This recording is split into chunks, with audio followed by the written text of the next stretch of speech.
네, 자산도 내 몸도 건강해지는 시간 건강 365 닥터 인사이트의 김호수입니다. 자, 오늘은 정책자금과 관련해서 또 좋은 정보를 좀 알려드리려고 합니다. 정책자금 사업하시는 분들 관심이 많으실 텐데 정책자금 조건은 비슷한데 왜 누구는 되고 누구는 안 되는 이 결과가 달라지는지 궁금하신 분들 많으시죠? 그래서 같은 자금을 두고도 기회로 만드는 경우와 위기로 이어지는 경우의 차이를 자세하게 저희가 좀 알려드리려고 하고요. 신청은 또 언제 하는 것이 유리한지 이런 것들도 자세하게 알려드리도록 하겠습니다. 단순히 자격 요건을 알아보는 것이 아니라 승인과 그 이후의 성과를 가르는 기준에 초점을 맞춰서 자세하게 정책자금의 해법을 알려드리겠습니다. 자, 오늘도 세 분의 전문가와 함께 할 겁니다. 어떤 분들과 함께 할지 먼저 함께 해주실 전문가분들을 화면으로 만나보시겠습니다.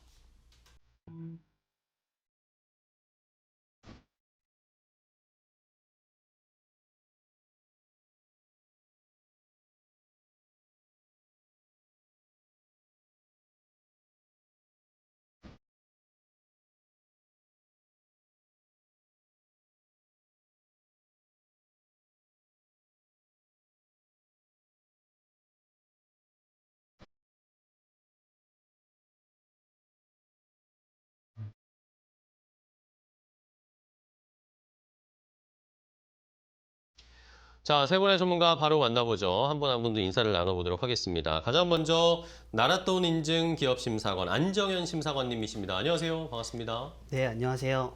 제가 할 수 없다면 그 어떤 것도 불가능합니다. 나랏돈의 인증기업심사관 안정현이라고 합니다. 네, 반갑습니다. 자, 다음 또 역시 나랏돈 인증 기업심사관이신 이화정 심사관님이십니다. 안녕하세요. 안녕하세요. 현장에서 기업을 꼼꼼히 살펴보겠습니다. 나랏돈 인증기업심사관 이화정입니다. 네, 반갑습니다. 마지막으로 또 함께 해주실 역시 나랏돈 인증 기업심사관 이명화 심사관님 반갑습니다. 안녕하세요. 불가능을 가능케 함께 만들어갑니다. 나랏돈 인증기업심사관 이명화입니다. 네, 자 이렇게 세 분의 기업심사관님들과 함께 정책자금 하나부터 10까지 자세하게 해법을 알아보도록 하겠습니다. 자, 그럼 차근차근 하나씩 해법을 알아볼 텐데 일단은 첫 번째 이야기 나눌 주제부터 화면으로 함께 확인을 해보겠습니다.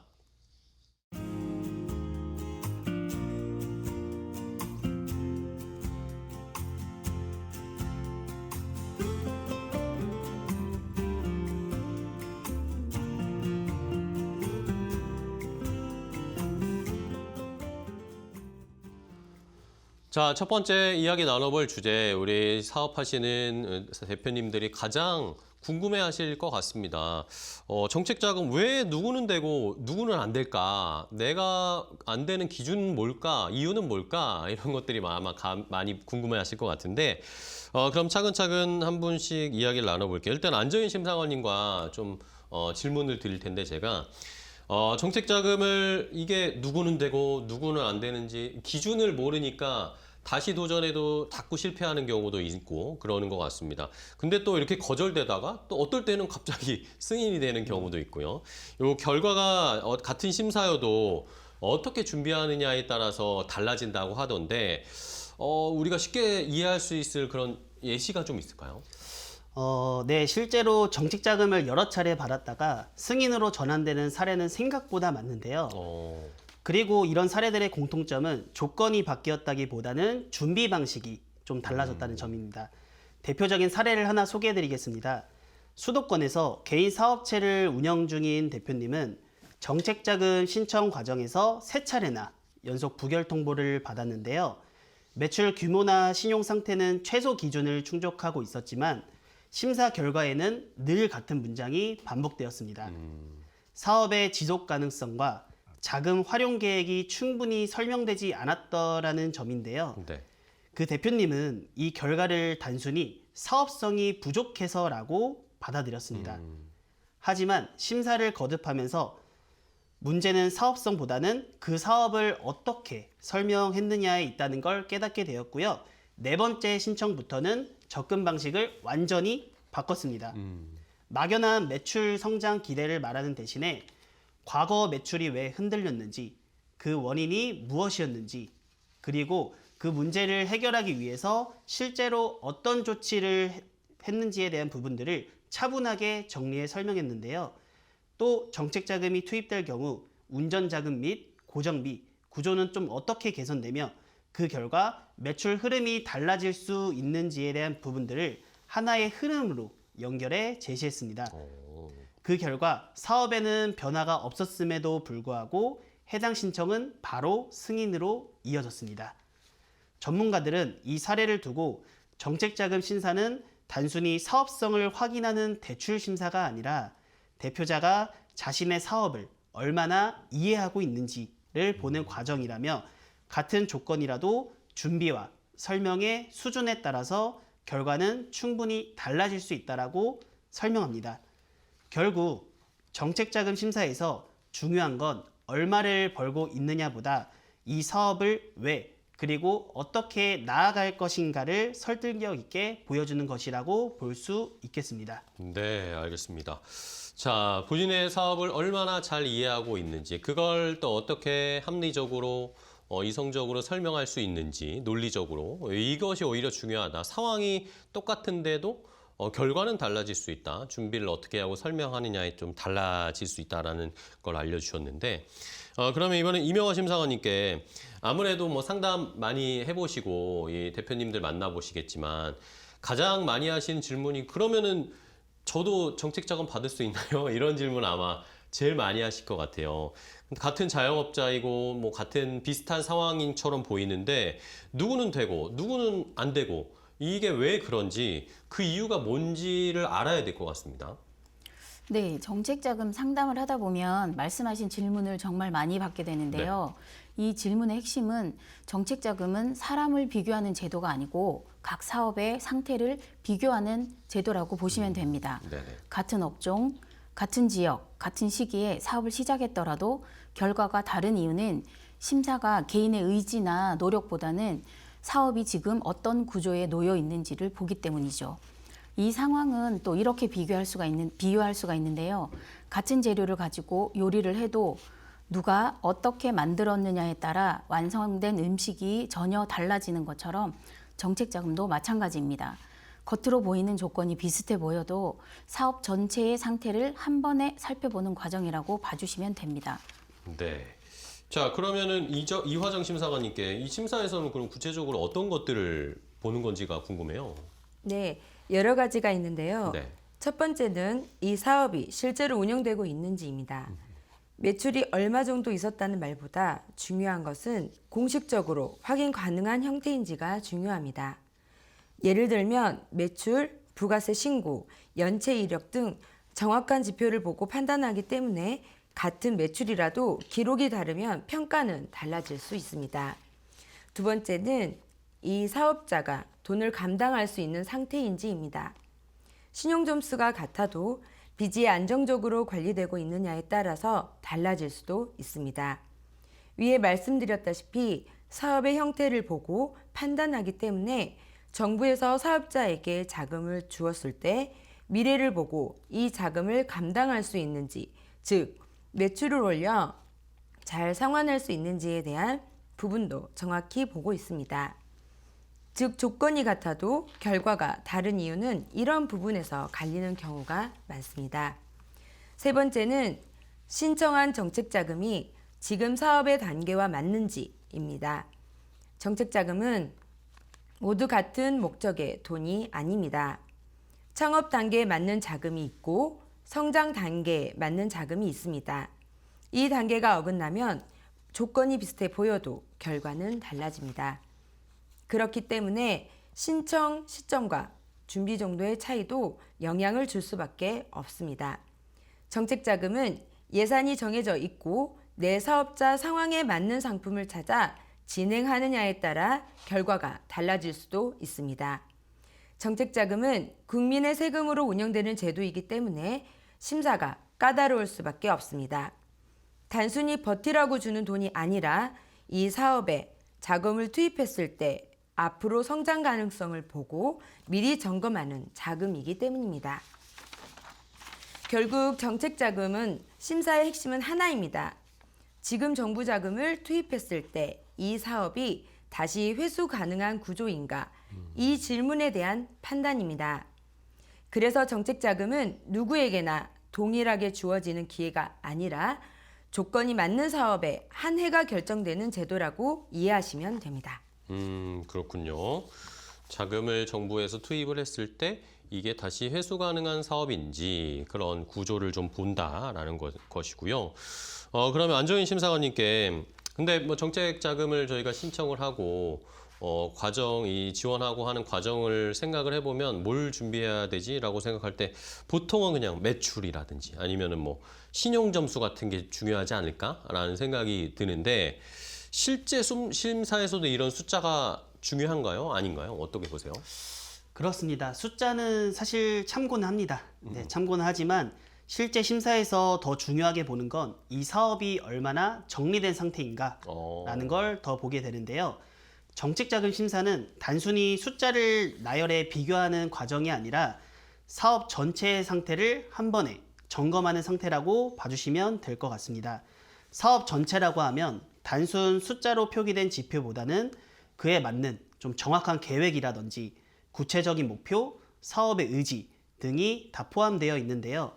왜 매출이 늘었는지, 비용이 줄었는지, 그리고 지금 자금이 필요한지에 대한 부분이 명확해야 하고 설명의 논리가 되는지 또는 대표자가 사업의 구조를 잘 이해하는지에 대한 등을 종합적으로 보기 때문입니다. 서류 내용에 비해 말한 내용들이 적합하지 않다라고 판단이 들면 그 또한 심사 탈락 여부에 해당이 될 수 있는데요. 즉 말한 내용은 서류 내용과 당연히 일치해야 하며 매출 흐름은 설명한 사업 흐름에 잘 맞아 떨어져야 합니다. 하나라도 어긋난다고 하면 이 사업에 대해서 관리가 안 되는 대표로 인식이 쌓일 수도 있기 때문에 잘 준비하셔야 되는 건 기본이고요. 정책자금은 단순 회사 평가보다는 대표자 평가 및 구조 평가이기 때문에 숫자는 기본선이고 설명의 논리나 태도, 구조 이해, 신뢰, 사업 의지 등을 종합적으로 보는 평가라고 봐주시면 되겠습니다. 지금 이 사업이 어떤 단계에 있는지 정확히 알고 이 단계에 판단이 맞아야 그에 맞는 정책자금이 연결될 수 있고요. 그래서 정책자금 심사는 단순히 숫자를 비교하는 평가가 아니라 사업의 상태와 준비도를 읽는 평가라고 봐주시면 되겠습니다. 그렇군요. 그러면 임영환 심사관님, 말씀을 앞에서 해주신 것처럼 결국에는 대표자 평가이기도 하면서 구조 평가이면 요 심사에서 대표님들이 하시는 말씀이 굉장히 중요할 것 같기도 해요. 거기에 심사관님들이 어떻게 반응하시는지를 저희가 잘 봐야 할 텐데 실제로 그런 말 한마디가 결과에 영향을 줄 수 있나요? 네, 분명히 영향을 주고요. 정책 자금 심사는 단순히 서류 요건을 충족했는지 확인하는 절차가 아니라 대표자가 자신의 사업을 얼마나 정확하게 이해하고 있는지를 함께 보는 과정이라고 보시면 됩니다. 네네. 서류는 과거의 숫자를 보여주지만 대표자의 말은 이 사업을 지금 누가 어떤 판단으로 운영하고 있는지를 직접적으로 보여주는 자료가 되는 거죠. 서류는 꾸밀 수 있어도 대면, 전화, 보완 과정에서 나오는 대표자의 말은 실제 사고방식이 그대로 나오기 때문입니다. 즉, 대표자의 말은 이 사업의 현재 상태를 설명하는 해설 역할입니다. 같은 재무제표를 보더라도 왜 매출이 줄었는지, 왜 비용 구조가 바뀌었는지, 왜 지금 자금이 필요한지에 대해 대표자의 설명이 더해지면 숫자는 하나의 흐름으로 이해가 됩니다. 이 설명이 명확하면 심사에서는 사업이 관리되고 있다고 판단하고 있고 설명이 부족하면 사업의 리스크가 크다고 해석될 수 있습니다. 예를 들어 어렵다, 매출이 안 나온다처럼 결과만 이야기하는 경우와 어떤 구조에서 매출이 줄었고 그에 따라 어떤 비용을 조정했으며 그래서 지금 어떤 자금이 필요한지를 순서대로 설명하는 경우는 같은 재무제표라도 심사에서는 전혀 다르게 받아들여지는 거죠. 같은 상황이라도 대표자가 사업의 흐름을 이해하고 있고 자금 사용 목적과 회수 계획이 분명하면 심사에서는 준비된 사업으로 판단합니다.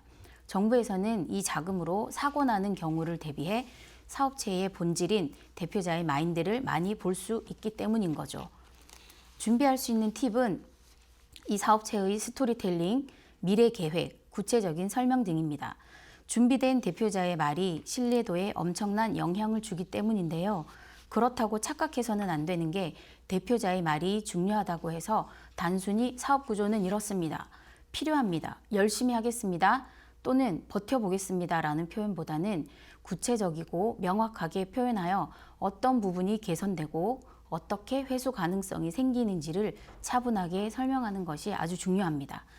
준비된 자만이 기회를 잡을 수 있듯이 정책 자금도 준비가 잘 된 사업자에게만 기회를 주는 형식인 겁니다. 결국 대표자의 말 한마디는 감정 표현 또는 의지를 평가받는 요소가 아니라 사업을 이해하는 수준으로 검증받는 과정이라고 보셔야 합니다. 네. 자, 그러면 이렇게 첫 번째로 저희가 조건이 비슷한데 결과가 다른 이유에 대해서 알아봤는데 안정현 심사관님께서 마지막으로 좀 정리를 해주시면요.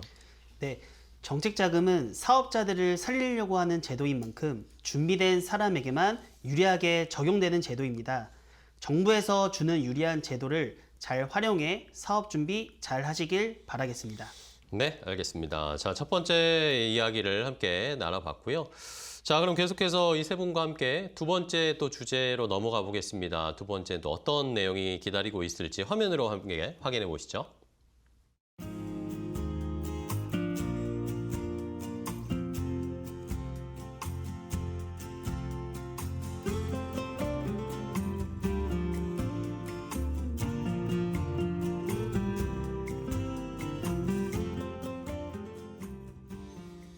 자, 두 번째 나눠볼 이야기는 정책자금은 돈이 아니라 도구다라는 주제로 이야기를 나눠볼 텐데요. 이번에는 정책자금을 어떻게 활용했는지에 따라서 결과가 완전히 달라진 그런 기업들 혹은 사업하시는 분들의 사례를 알아보도록 하겠습니다. 자, 이화정 심사관님과 첫 번째 좀 확인해 볼 텐데 요즘에 뭐 실제 사례 특히 이 문의가 많은 게 1인 쇼핑몰 하시는 분들의 이야기가 많다라고 저도 들었습니다.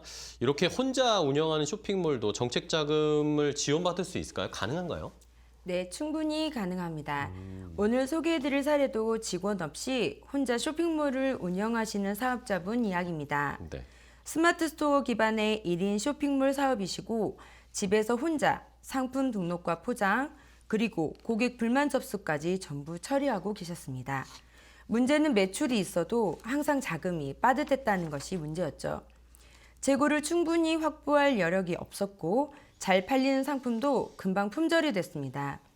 그 사이 매출 공백이 반복됐으며 공백을 메우기 위해 카드로 결제를 해야만 했습니다. 이로 인해 현금 흐름은 점점 불안해졌고 쇼핑몰 특성상 필요한 광고 비용도 마련할 여유 자금도 없었습니다. 혼자 좀 사업 운영하시면서 좀 빠듯하게 운영하신 것 같은데 그러면은 이 대표님 같은 경우에는 어떤 이유로 왜 정책 자금을 신청하신 거죠? 네, 정책 자금을 고민하게 된 이유는 네. 크게 세 가지였습니다. 첫째는 재고 확보였습니다. 인기 상품을 안정적으로 준비하지 않으면 매출이 늘지 않는다는 것을 이미 경험으로 알고 계셨습니다. 둘째는 광고 테스트 비용이었습니다. 대형 광고가 아니라도 소액이라도 꾸준히 광고를 집행할 수 있는 여유 자금이 필요했습니다. 세 번째는 현금 흐름의 안정이었습니다. 카드로 급한 불을 끄는 구조를 더 이상 지속할 수 없다고 판단하셨기 때문입니다. 그렇게 그런 이유로 정책 자금을 고민을 하시게 된 건데 그러면 안정현 심사관님께 여쭤보면은 그러니까 이제 아예 자금을 사용하시는 방식을 완전히 다르게 가려고 하셨던 것 같은데 구체적으로 그러면 어떻게 바꾸셨고 어떻게 쓰셨는지가 궁금한데요. 이 사업자의 가장 큰 문제는 네. 매출이 없어서가 아니었습니다. 네, 매출은 발생하고 있었지만 항상 빠듯한 건 마찬가지였고요. 네네. 이유는 단순했는데요. 재고를 충분히 확보할 여력이 없었기 때문에 잘 팔리는 상품이 있어도 재고가 금방 소진이 됐고 그 사이 매출 공백이 반복될 수밖에 없었습니다. 이 공백을 메우기 위해 카드 결제를 사용하기보다는 현금 흐름은 점점 더 불안해지는 구조였는데요. 딱 한 가지였습니다. 이대로 가면 버티기는 해도 커지지 않겠다라는 판단이었죠. 그래서 이분은 정책 자금은 생활비가 아니라 사업에만 쓰겠다고 방향을 정했습니다. 그러면 이 자금을 한 번에 사용하지 않는 이런 것도 중요해 보이는데 그러면 실제로 이 대표님은 결과가 어떻게 개선이 됐나요? 네. 이 부분이 바로 정책자금을 기회로 만드는 핵심 포인트 중에 하나인데요. 네네. 이 사업자는 정책자금을 한 번에 써야 할 돈으로 보지 않았다라는 점입니다. 네. 자금을 받기 전부터 월별 사용 계획을 나누어 두었고 반드시 남겨야 할 운영 자금을 먼저 설정했는데요. 한마디로 얼마를 쓰느냐보다 얼마를 남기느냐를 더 중요하게 보셨다는 점입니다. 네. 심사관의 관점에서 보면 자금을 받기 전부터 이미 관리할 준비가 되어 있던 사업자였습니다. 그리고 가장 먼저 달라진 건 마음의 여유였고요. 품절 스트레스가 줄고 다음 달 재고를 걱정하지 않게 되면서 운영 판단이 훨씬 안정됐습니다. 어쨌든 뭐 좋은 결과도 있었고 마음 심적으로도 좀 여유를 가지시게 된 사례를 저희가 봤는데, 그럼 이명화 심사관님께서 보실 때는 이 심사관의 입장에서 보셨을 때 이 사례 어떻게 보셨어요? 네, 이 사례는 정책 자금을 기회로 만든 전형적인 유형입니다. 금액의 크기보다 자금 사용 목적과 구조가 명확했고 단기 성과보다 안정적인 운영을 우선시했습니다.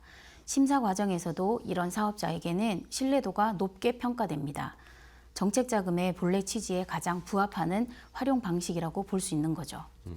그러면은 이번에는 좋은 케이스였긴 했지만 반대로 정책 자금을 사용하거나 지원받는데도 오히려 위기로 빠지는 그런 경우들도 있을 것 같아요. 우리가 요거에서도 배워야 되니까. 이런 위기로 만드는 경우는 어떤 케이스가 있었을까요? 네, 위기로 만드는 경우는요. 정책 자금을 위기로 만드는 경우에 공통점이 있는데요. 네네. 자금을 받는 순간 이제는 괜찮아졌다라고 판단하고 지출을 늘려버리는 것입니다. 계획 없이 광고를 확대하거나 필요 이상의 재고를 쌓아두다 보면 자금 부담이 오히려 더 커지게 되죠. 이 차이는 시간이 지날수록 완전히 다른 결과를 만들어내게 됩니다. 그렇군요. 어쨌든 계획을 가지고 정책 자금을 지원받으면 그걸 계획하에 사용해야 하는데 급한 불을 끄려고 그냥 다 써버린다든지 이러면 좀 이제 오히려 위기로 닥칠 수도 있다라는 걸 저희가 잘 알아야 되겠어요. 자, 그러면 마지막으로 우리 이화정 심사관님께 이렇게 정책 자금을 잘 활용하는 케이스와 그렇지 않은 케이스를 보면서 시청자분들께 전하고 싶은 메시지라고 해야 될까요? 저희가 배울 점 뭐가 있을까요? 네. 정책 자금은 사업을 대신해 주지 않습니다. 네. 다만 사업자가 더 나은 판단을 할 수 있도록 시간을 벌어주는 도구입니다. 그 시간을 어떻게 쓰느냐에 따라 정책 자금은 분명 기회가 될 수도 있고 부담이 될 수도 있습니다. 자금을 받는 것 자체보다 자금을 통해 무엇을 바꿀 것인지 먼저 정리돼 있어야 합니다. 좋습니다. 자, 그럼 마지막으로 요 두 번째 주제 핵심 내용을 좀 화정 심사관님이 좀 알려주실까요? 네. 첫 번째 정책 자금은 돈이 아니라 사업 구조를 바꾸는 도구로 활용하실 수 있습니다. 두 번째는 자금을 받기 전부터 관리 계획이 있어야만 좋은 기회가 될 수 있습니다. 세 번째로는 같은 자금이라도 어떻게 쓰느냐에 따라 결과는 완전히 달라질 수 있다는 점입니다. 네, 알겠습니다. 자, 이렇게 정책 자금을 잘 계획을 가지고 계획에 입각해서 사용을 해 나가면서 이걸 기회로 오히려 만들 수 있는 이 찬스로 잘 활용을 해야 되겠습니다. 두 번째 주제까지 함께 확인을 해봤고요. 자, 그럼 이제 세 번째 주제 또 넘어가 보도록 하겠습니다. 어떤 내용이 준비되어 있을지 화면으로 함께 확인을 해보실까요?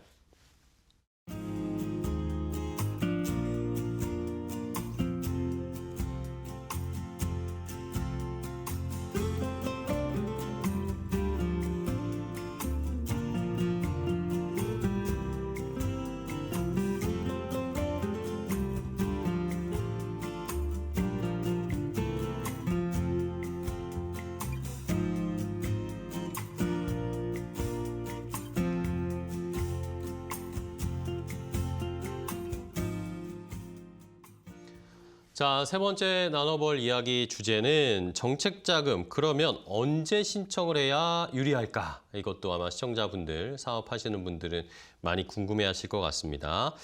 자, 언제, 어느 타이밍이 가장 좋은 것일지 하나씩 이야기를 나눠볼 텐데 일단은 이명화 심사관님, 뭐 현장에서 정책 자금을 수령을 하고 지원을 받은 다음에 자금 부담을 덜게 된 그런 사례들이 있을 것 같습니다. 뭐 어떤 사례들이 있는지, 실제 어떤 상황에서 정책 자금이 뭐 사업하시는 분들에게 숨통을 틔워주는지 사례를 보면 좀 더 이해가 쉬울 것 같아요. 네, 실제로 정책 자금을 통해 경영 부담을 덜어낸 사례가 있습니다. 네네. 고금리와 물가 부담 속에서 편의점 자영업자들의 자금 압박도 큰 상황인데요. 서울에서 편의점을 운영하는 한 자영업자는 운영 자금 부족과 기존 대출 부담으로 경영에 어려움을 겪고 있었습니다. 이 사업자는 정부 직접 자금과 소상공인 운전 자금을 활용해 총 약 9천만 원 규모의 정책 자금을 지원받았고, 이를 통해 고금리 대출 부담을 줄이고 운영 자금과 재고 확보에 여유를 찾을 수 있었다고 합니다. 이처럼 정책 자금을 적절히 활용할 경우 단기적인 현금 흐름 개선뿐 아니라 장기적인 경영 안정에도 도움이 될 수 있다고 평가할 수 있습니다. 네. 편의점을 운영하시는 분의 사례를 보면서 여기서 좀 여유를 얻으셨다라고 하는데, 사실 최근에 어쨌든 경기가 그닥 좋지도 않고 금리도 아직은 좀 높은 편이고, 이러다 보니까 대출을 받기 힘드니까 이런 정책자금 쪽으로 관심을 많이 가지시는 사업자분들이 있으시더라고요. 근데 현장 A급에서도 저희가 이야기했지만 어떤 사람은 되고 나는 안 되고 비슷한 조건인 것 같은데, 그러면서 약간은 이게 정책자금이 이 평가하는 게 약간 불투명한 거 아니야? 정책 기준이 애매한 거 아니야? 라고 좀 오해하시는 분들도 계시는 것 같더라고요. 이러면서 이걸 어떻게 어떤 구조로 운영이 되고 있는지, 그리고 신청 시점에 따라서 결과가 왜 달라질 수 있는지, 이런 구조를 알아야 저희가 또 준비를 잘 할 수 있을 것 같아요. 이명하 심사관님께 좀 여쭤볼게요. 네, 정책자금 상담을 하다 보면 이런 질문을 자주 듣습니다. 조건은 다 맞는데 왜 매번 떨어질까요? 그러니까요. 작년에는 됐는데 올해는 왜 안 되는 거죠? 그 이유는 대부분 하나입니다. 바로 정책자금의 예산 집행 구조를 모르고 접근했기 때문입니다. 소상공인과 기업 대표님들이 정책자금을 준비할 때 반드시 알아야 할 가장 기본적이면서도 중요한 이야기, 정책자금 예산 집행 구조를 설명드리겠습니다. 먼저 가장 중요한 부분부터 짚고 가겠습니다. 정책자금은 은행 대출이 아닙니다. 은행 대출은 필요할 때 신청하면 심사만 통과하면 언제든지 받을 수 있지만 정책자금은 다릅니다. 정책자금은 연초에 이미 예산이 정해져 있는 자금입니다. 쉽게 말해서 한 해 동안 쓸 수 있는 돈의 총액이 미리 정해져 있고 그 범위 안에서만 지원이 이루어지는 거죠. 이 예산은 중간에 신청자가 많다고 해서 자동으로 늘어나는 구조는 아닙니다. 즉, 아무리 조건이 좋아도 신청 시점에 예산이 남아있지 않으면 지원은 불가능한 거죠. 이 점을 모르고 접근하시면 정책자금은 늘 운이 없어서 안 되는 제도처럼 느껴질 수밖에 없게 됩니다. 한 건이 승인될 때마다 연간 예산에서 일정 금액이 빠져나갑니다. 그래서 정책자금은 신청해두고 기다리면 된다는 개념이 아니라 예산이 소진되기 전까지 경쟁하는 구조로 이해하셔야 합니다. 실무 현장에서 가장 흔한 사례를 하나 들어보겠습니다. 올해는 매출도 괜찮고 재무 상태도 안정돼서 정책자금 신청하려고 봤더니 이미 마감되었다고 합니다. 이건 심사가 떨어진 게 아니고 예산이 먼저 소진된 거죠. 이 얘기는 정책자금은 떨어졌다와 마감됐다를 구분해서 이해하셔야 합니다. 그래서 정책자금은 접근 방식이 완전히 달라야 하는데, 자금이 급해졌을 때 알아보는 자금이 아니라 미리 준비하셔야 하는 자금입니다. 연초 정책자금 미리 일정 파악을 하고 본인 사업장이 어떤 자금에 해당하는지 정리하고 재무제표와 세금 체납 여부, 신용상태 점검해 두고 필요 자금 규모를 미리 계산해 두어야 이 준비가 되어 있지 않으면 공문이 떠도 실제 신청이 어려워지는 상황입니다. 정책자금 전문가들은 정책자금은 타이밍이다 라고 말하는 이유는 단순합니다. 예산은 한정돼 있고 신청자는 늘 많습니다. 그래서 누가 더 빨리, 더 준비된 상태로 들어오느냐가 결과를 좌우하게 되죠. 정책자금은 어렵고 복잡한 제도가 아닙니다. 다만 일반 대출과는 다른 구조로 움직인다는 점을 먼저 이해하시고 전략적으로 미리 준비하신다면 정책자금 승인 받을 수 있는 확률이 높아지게 됩니다. 네. 자, 정책 자금이 타이밍이다. 이게 뭐 운으로 된다는 게 아니라 미리 잘 준비된 자에게 적절한 시기에 딱 받을 수 있는 그 포인트가 더 중요하다라는 거. 그러면서 정책 자금이 연간 예산으로 운영이 돼야지만 이게 실제 집행 흐름은 또 시기별로 다르기 때문에 그 타이밍과 그 공고가 나올 때 그 시기를 잘 알고 있어야 되겠네요. 자, 그러면은 이제 안정현 심사관님과 요 기간 단위별로 저희가 준비해야 될 걸 좀 알아봐야 될 것 같아요. 뭐 연초에는 어떻게 준비를 해야 되고, 뭐 분기 단위, 또 연말에 어떤 차이들이 있는지 한번 설명 좀 부탁드릴게요. 정책 자금 상담을 하다 보면 네. 대표님들께서 가장 많이 하시는 질문이 있는데요. 정책 자금 도대체 언제 신청하는 게 제일 좋나요? 네. 라고 이제 많이들 여쭤봐 주십니다. 그러니까 결론부터 말씀드리면 정책 자금 신청 시기 가운데 가장 유리한 시기는 1월부터 3월까지인데요. 이 시기가 왜 중요한지 그리고 실제로 어떤 차이가 있는지 바로 설명해 드리겠습니다. 네네. 네, 정책 자금의 가장 큰 특징을 앞서서 여러 번 말씀드린 것처럼 연간 예산은 미리 정해져 있다라는 것인데요. 그리고 그 예산이 가장 넉넉하게 열려 있는 시점이 바로 연초라고 봐주시면 좋겠습니다. 네, 1월에서 3월 사이에는 해당 연도의 정책 자금 예산이 아직 거의 소진되지 않은 상태입니다. 즉, 선택할 수 있는 자금적 종류도 많고 조건에 맞는 자금도 비교해서 고를 수 있는 여지가 가장 크다고 볼 수 있는 거죠. 같은 사업자라도 연초에 신청할 때와 하반기에 신청할 때의 상황은 완전히 다를 수밖에 없는데요. 연초에는 운전자금, 시설자금, 성장자금 등 여러 가지 정책 자금이 동시에 열려 있습니다. 하지만 시간이 지날수록 일부 자금은 이미 소진될 수밖에 없고요. 남아있는 자금만 선택할 수밖에 없는 상황이 놓여집니다. 이 말은 곧 연초에는 더 유리한 조건의 자금을 선택할 수 있는 가능성이 높다는 뜻인데요. 또 하나 중요한 포인트가 있습니다. 연초에는 정책자금 신청 수요가 상대적으로 분산되어 있습니다. 연말이나 하반기처럼 지금 안 받으면 안 된다라는 절박한 분위기가 덜하기 때문이죠. 즉, 미리 준비되어 있는 자가 유리하며 심사는 단기적인 수치보다 사업의 방향성이나 안정성을 함께 보는 여지가 커질 수밖에 없는 거죠. 현장에서 공통적으로 나오는 평가가 있는데요. 연초에 승인되는 정책자금은 자금 한도가 크고 조건도 상대적으로 유리한 경우가 많다는 겁니다. 왜 그럴까요? 예산 여력이 충분한 상황에서는 집행기관도 굳이 보수적으로 한도를 줄일 수밖에 없는 이유가 적기 때문이죠. 반대로 예산이 빠듯해지는 시기에는 같은 조건의 사업자라도 한도가 줄어들거나 보수적인 심사가 적용될 가능성이 커지기 때문입니다. 이 모든 이유 때문에 정책자금 현장에서는 이런 말이 반복해서 나올 수밖에 없는데요. 정책자금은 연초에 준비한 사람이 유리하다. 이건 단순히 경험담이 아니라 정책자금의 예산 구조에서 자연스럽게 나올 수밖에 없는 결과입니다. 연초에는 예산도 있고 자금 선택지도 많고 심사 환경도 상대적으로 여유가 있습니다. 이 내용을 정리해 드리자면 정책자금은 자금이 급해졌을 때 찾는 수단이 아니라 연초에 미리 준비해 두는 전략이라고 봐주시면 될 것 같고요.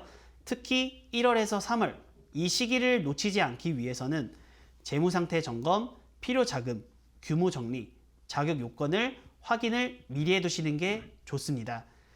정책자금은 운이 아니라 구조의 문제인데요. 그 구조를 이해를 잘하고 가장 유리한 시기에 준비하는 것, 그게 바로 정책자금의 전략입니다. 그렇습니다. 자, 그러면은 1, 2, 3월 뭐 지금 시기가 어쨌든 올 한 해 또 정책 자금을 받으실 수 있는 좋은 시기다라는 걸 우리 시청자분들도 사업자분들도 이제 아셨을 것 같아요. 자, 그러면 미리미리 준비를 해서 뭐 작년 연말부터 미리 준비하셨던 분이면 적절한 타이밍에 1, 2, 3월에 탁 정책 자금 캐치하실 수도 있겠죠. 그러면은 자연스럽게 그러면 다음 질문이 떠오릅니다. 1, 2, 3월이 가장 유리한 시기다라고 하면 이제 3월 지나고 4월 되고 봄 되면 이게 받기 어려워지는 건가?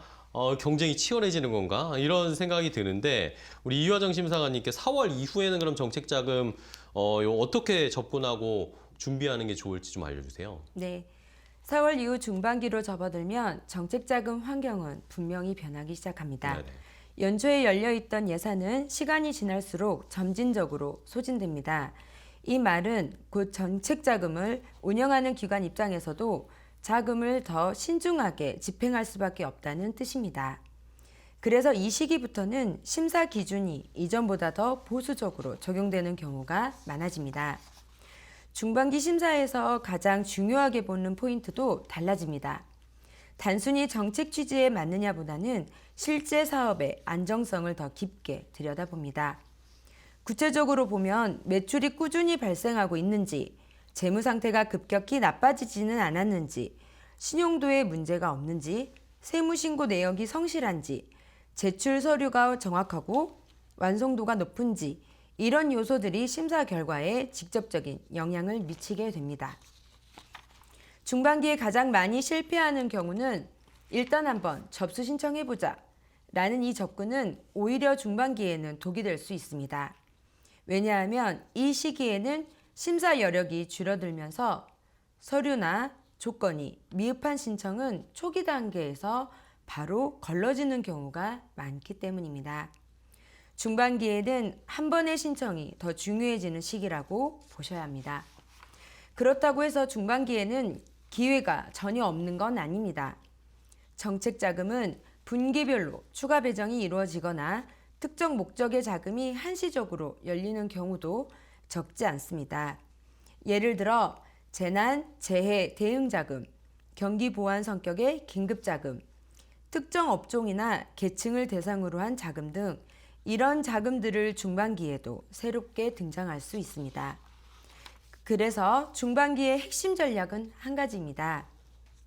지금 내 사업에 가장 적합한 자금은 무엇인지, 현재 재무 상태로 가능한 자금은 무엇인지, 한시 자금 중에서 조건이 맞는 건 없는지, 이렇게 범위를 좁혀서 집중적으로 접근하는 것이 훨씬 효과적입니다.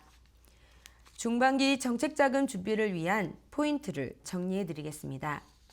최근 매출 흐름 점검, 재무제표와 세무신고 내역 정리, 신용상태 사전 점검, 제출서류 사전 검토 등 이 4가지만 준비해 두셔도 중반기 전략은 절반 이상 완성됐다고 보셔도 됩니다. 정책자금은 언제나 같은 방향으로 움직이지는 않습니다. 연초에는 선점 전략, 중반기에는 선별 전략, 이 차이를 이해하는 것이 정책자금을 실무적으로 활용하는 핵심입니다. 네, 알겠습니다. 연초에는 어쨌든 기회가 좀 많이 열려 있기 때문에 아무래도 선점하는 게 중요하다. 내가 받을 수 있는 걸 빨리빨리 선점하는 게 중요하고 이제 4월 이후로 중반기로 넘어가기 시작하면 조금씩 이제 자금들이 예산들이 줄어드니까 나에게 딱 맞는 걸 선별해서 받을 수 있는 확률을 좀 높이는 그런 전략이 좀 필요할 것 같네요. 좋습니다. 그러면은 이번에 이화정 심사관 한 번 더 질문을 드릴 텐데 만약에 이제 시간이 더 지났어요. 중반기가 또 지나고 이제 연말로 1년이 다 저물어 간다. 그러면 당연히 이런 생각을 할 것 같습니다. 이러면 연말 되면 받을 수 있는 게 거의 없는 거 아니야? 지금이라도 신청하면 받을 수 있을까요? 라는 질문을 저도 만약에 하게 될 것 같은데 연말에는 그러면 어떻게 이 정책 자금을 받기 위한 전략이 달라져야 되는지 이 시기를 어떻게 활용하는 게 현실적으로 좀 이득이 될 수 있을까요? 어떻게 보세요? 네, 정책 자금은 연간 예산 구조로 운영됩니다. 그러다 보니 후반기 갈수록 일반 정책 자금의 신규 집행은 눈에 띄게 줄어듭니다. 이미 상반기와 중반기를 거치며 대부분의 예산이 집행된 상태이기 때문에 후반기에는 선택할 수 있는 자금 자체가 크게 제한되는 경우가 많습니다. 연말에 남아있는 정책자금에는 뚜렷한 공통점이 있습니다. 대부분 긴급 경영자금이나 특례자금처럼 특정 요건을 충족해야만 가능한 자금입니다. 예를 들면 매출 급감이나 피해 사실이 확인된 경우, 재해, 재난 등 특별 상황이 발생한 경우, 정책적으로 긴급 지원이 필요한 업종, 이런 조건이 있어야만 신청 자체가 가능한 자금들이 중심이 됩니다. 연말에 정책 자금을 알아보시는 분들 중에는 이런 기대를 하시는 경우도 많습니다. 그래도 조금은 남아있지 않을까? 현실적으로 보면 일반적인 경영 목적의 정책 자금을 연말에 새로 받는 경우는 상당히 제한적입니다. 조건이 아무리 좋아도 해당 자금이 이미 마감됐다면 방법이 없는 구조이기 때문입니다.